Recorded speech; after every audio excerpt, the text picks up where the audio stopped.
안녕하세요, 여러분. 오늘의 흥미로운 영상 내용은 직장에서 우리가 저지르는 작은 죄와 이를 엄중히 단속하는 상사들, 그리고 트럼프의 최고 헤드헌터가 된 월가 거물에 관한 것입니다. 우선 좋아요 버튼을 누르고 채널 구독 및 알림 설정도 잊지 마세요. 여러분의 관심과 지지가 저희에게 큰 힘이 됩니다. 첫 영상은 월스트리트 저널 기사를 바탕으로 직장에서 흔히 저지르는 작은 실수와 이에 대한 엄격한 단속에 대해 이야기해보려 합니다. 제목은 직장에서 우리가 저지르는 작은 죄와 이를 엄중히 단속하는 상사들입니다. 많은 기업들이 직원들의 사소한 위반 행위에도 점점 더 엄격하게 규제를 가하고 있다고 하는데요. 기업이 이런 엄격한 규제를 강화하는 이유는 무엇일까요? 기업들은 비용을 절감하고 책임감을 강화하려는 목적으로 다양한 규칙을 설정하고 이를 위반한 직원들에게 경고 또는 제재를 가하고 있습니다. 예를 들어 대기업들은 직원 복지를 위한 작은 혜택도 감시 대상에 포함시키고 있는데요. 페이호크라는 회사가 이와 관련된 예시를 제공합니다. 미국 지부장 KT 맥킬롭에 따르면 많은 기업들이 직원들이 회사 신용카드를 언제, 어디서 어떻게 사용하는지 실시간으로 제한하고 감시하는 기능을 요구하고 있다고 합니다. 특히 이런 규제는 일부 큰 사건들로 주목받았는데요. 미터에서는 25달러 식사수당을 다른 물품 구매에 사용한 직원들이 해고되었습니다. 언스탠드 영에서는 교육 비디오를 동시에 시청한 직원이, 타것에서는 특정 제품을 일반 대중보다 먼저 구매하려고 줄을 선 직원들이 해고된 사례가 있었습니다. 이런 엄격한 단속에는 회사의 경제적 상황도 큰 영향을 미치고 있습니다. 코로나19 이후 채용 붐이 있었지만 이제 인원 감축과 비용 절감을 위해 규칙 위반에 대한 단속을 강화하는 분위기입니다. 인사 전문가 수잔 루카스는 회사가 고용할 때는 일부 실수를 간과할 수 있지만 인원 감축을 해야 할 때는 규정을 철저히 적용하게 된다고 설명합니다. 그럼 왜 이렇게 작은 위반 사항까지 단속하고 단속을 통해 얻고자 하는 것은 무엇일까요?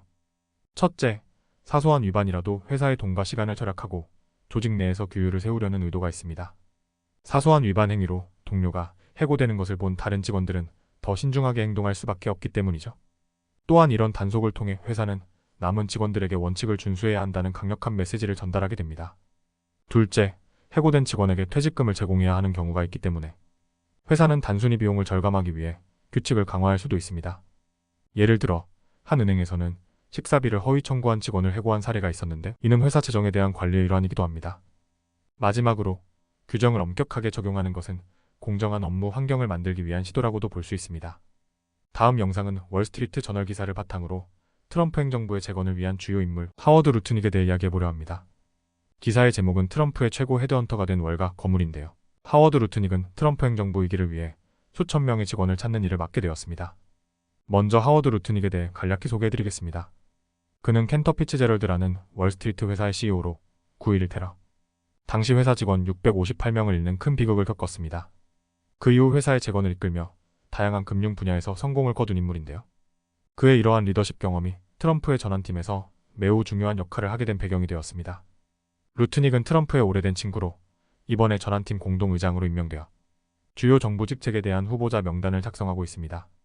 루트닉은 트럼프와 함께 뉴욕의 메디슨 스퀘어 가든에서 열린 집회에 참석하는 등 적극적으로 트럼프의 정책을 지원하고 있습니다. 트럼프의 정책에 충실할 수 있는 사람들을 찾는 것이 그의 중요한 임무입니다. 과거 첫 트럼프 행정부에서 일했던 국방장관 짐 매티스와 참모총장 존 켈리 같은 인물과는 다르게 이번에는 트럼프의 정책에 더 충실한 인물을 선호하고 있습니다. 루트닉은 어려운 어린 시절을 보냈습니다. 그는 부모님을 일찍 잃고 경제적 어려움 속에서 자랐습니다. 하지만 켄터 피츠제럴드에서 일하며 30대가 되기 전에 회사의 정상에 올랐습니다. 9.11 테러로 형을 포함한 회사 직원들을 잃은 후에는 개인 저축에서 9천만 달러를 희생하여 유가족들을 지원했습니다. 그의 이러한 헌신이 지금의 켄터 피츠제럴드를 만든 원동력이 되었고 이를 통해 그는 가장 큰 작은 회사를 운영하며 월스트리트에서 자신의 입지를 확고히 했습니다. 루트닉은 트럼프 전환팀에서 중요한 역할을 맡고 있습니다. 그는 오전부터 밤까지 바쁘게 일하면서도 트럼프 전환팀에서의 자원봉사를 이어가고 있으며 각종 회의와 추천을 통해 적합한 인재를 찾고 있습니다. 일론 머스크와 함께 트럼프의 경제정책을 지원하며 정부 예산을 절약할 방법에 대해 논의하기도 했습니다.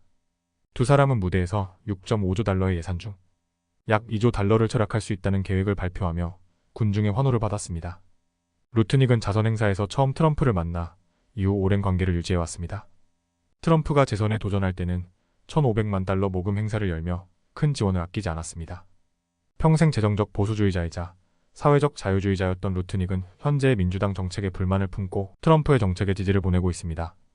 루트닉은 트럼프 행정부 위기에서 트럼프의 핵심 고문으로서 다양한 인재를 모집할 것입니다. 이번 전환팀의 공동의장으로서 루트닉은 트럼프의 정책을 적극 지지하며 일자리 창출과 정책 수립을 돕는 데 집중하고 있습니다. 오늘은 여기까지입니다. 다음 영상에서 더 유익하고 흥미로운 내용으로 찾아뵙겠습니다. 이 영상은 투자 의견이 아닙니다. 매우 고맙습니다.